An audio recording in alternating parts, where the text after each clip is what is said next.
Hello everybody, welcome to the first ever episode of Indie Impressions. Today we're going to be checking out the game Defunct. So yeah, this game's a little bit of a strange one. I've never really played anything quite like this game before. I didn't really know what to expect while going into this game originally. I didn't know whether this was designed for adults or children, or what this kind of game was targeting as for the market.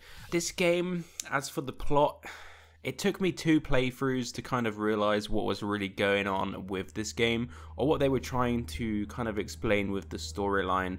In the first playthrough, I didn't really know anything other than moving forward was good in this game. There was no AI interactions, there was no dialogue or any real instructions or story. There was a few little question marks in the kind of tutorial area which kind of gave you moves that you could do while going ahead with the campaign, or at least I'm going to call it a campaign. But other than that, you were kind of left alone. It was down to the few cutscenes to kind of explain what they were trying to get across to you with the storyline with this game. But those were very limited. I believe there was only like 2, maybe 3 cutscenes throughout the whole game. So you can kind of see how that would be a little bit of a problem. In an hour-long game, there's 3 cutscenes, and that's the only way of giving any sort of story to the person playing the game. Like I said, it took me 2 playthroughs to kind of really work out what was going on with this. But yeah, I got there in the end. It kind of makes sense once you play through it once or twice, but it is kind of confusing. I'm not going to lie. But yeah, once you play through this once or twice, you will be getting an understanding of where they were going with the story. But it is just really short and spread kind of thinly, in my opinion. As for the gameplay, you play as a Casey Neistat 1-wheel mobility vehicle, as you can see on screen. Unfortunately, your vehicle is a little bit broken, and after a couple of minutes during this game, you will accidentally fall out of the mothership, or the main ship, which you are kind of, I guess you would call that home. It flies around and stuff, and you live inside this big ship. And your engine is almost broken down. You travel kind of slowly, I'm saying kind of because half the time you're slow, half the time you're like mega fast. It's weird, it's confusing, it doesn't make much sense, but you know, it's kind of fun. Yeah, there's a couple of special moves in this game. If you remember back to playing Tony Hawk's skater game, there's this one move in this game where if you're traveling downhill, you can left click on your mouse, and it will increase your speed by quite a bit. But as soon as you're going uphill, if you're still holding the button, it will penalize you, and it will basically just stop you dead in your tracks. So it takes quite a while to get used to, especially if you're playing on mouse and keyboard. This game was obviously made for controllers. Even the developer's logo for their company is a controller, so it kind of makes sense why I was having a little bit of issues getting used to that on the mouse and keyboard. But it's all good. We got there in the end, and yeah. So this game has a few little things dotted around the map which will help you along on your journey. There is speed balls, which you can pretty much see in all of the footage in today's video. There's speed drinks as well, at least that's what I'm calling them. They're like little shots of oil for your engine, I would presume, and they give you a little speed boost for about a couple of seconds while holding down a button. There's the double jump, there's the normal jump, and then the double jump. The second time you click the jump button, you kind of get like a little rocket from your engine, and it gives you a little bit of an extra burst. It's kind of cool. I wasn't really expecting that, but yeah, it's there. There's also jump pads during the game, so if you jump on one, obviously it bounces you. There's also grind rails, which are electrified, so they have to be powered on to actually be usable, which is kind of interesting. You will see that a little bit later on as well.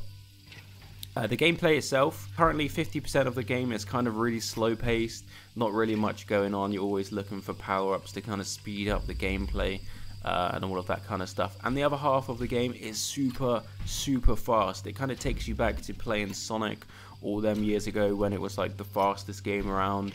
You know, gotta go fast and all that.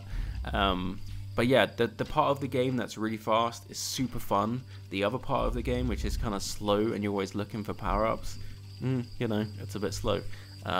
There's not really much more you can say about that, to be honest, but it's fun when it's fun, and when it's not fun, it's not as fun as when it's fun, if that makes sense. Does that make sense? I don't know. Moving on. The art style of this game, obviously, it is targeted towards children. It's very cartoony. It's actually really nice. It fits really well with the game. I was kind of happy that they went for this. Could this work with, let's say, a realistic graphics as well? Yes, of course it would. Of course it could. There's robots in real life. There is robots being made. There's work robots and all that stuff. They could make a realistic looking robot, have them in a realistic looking world. Obviously the power-ups and the jump pads would kind of look a little bit out of place in a realistic version of this game, but it would work and it would look pretty cool. But I think they nailed the art style. I'm not going to complain about the art style. I like it. I think it looks good. It fits in. It's obviously targeted towards the younger audience, like I mentioned. It works well. There's nothing else to say, to be honest. It works well. So as for how this game runs actually surprisingly well, which is actually kind of nice. There's no lag, there's no stutters, there's no jitters or anything like that while playing, at least for me. As far as I can tell, there's no bugs or major glitches. There was a few times where my character would go into a wall or get stuck somewhere, but it's okay. There's a one button respawn, which is kind of like a driving game. If you're driving and you crash, you can press the button, it respawns you. Except in this game, there's certain respawn points which you unlock during the gameplay, but they're always pretty close to where you are at all times anyway, so if you get stuck anywhere, you can just reset. It's not like you have to restart the game or anything, so yeah, it's pretty good. I like the way that it's done, but just note that those areas where I got stuck, they were very few and far between. I think 2 times I maybe went into a wall I shouldn't have done, and it usually popped me straight back out anyway. I didn't really have to refresh. There was only 1 time I had to click the refresh button. But yeah, the game runs fine. There's not any bugs. I didn't fall through the map or anything stupid like that. So the game runs really nicely. So on your journey back to the big ship, the mothership as I like to call it, there are areas locked off by huge doors, and you do have to power the gate. So this is another mechanic of the game which was kind of nice. There was these little kind of red engines or power engines dotted around in certain areas, and you would have to make your way to these to power them on, which would power the big door, which would then let you go through to the next area. There's usually 2 to 4 of these big engines around, and it's really nice because once they're powered on, they power the grind rail which we mentioned earlier, which is pretty cool because you can hop on that and that will take you across the map really fast, and it's really cool. This one works really well as a fast-paced game.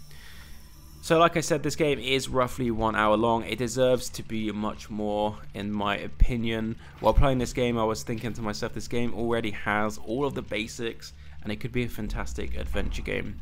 If they just added a few interactable NPCs, give them quests and dialogues, let them explore the map for items and rewards, give me upgrades to fix my robot, which basically is handed to us on a plate as part of the story. Your broken down robot, why can't I upgrade it, in my opinion?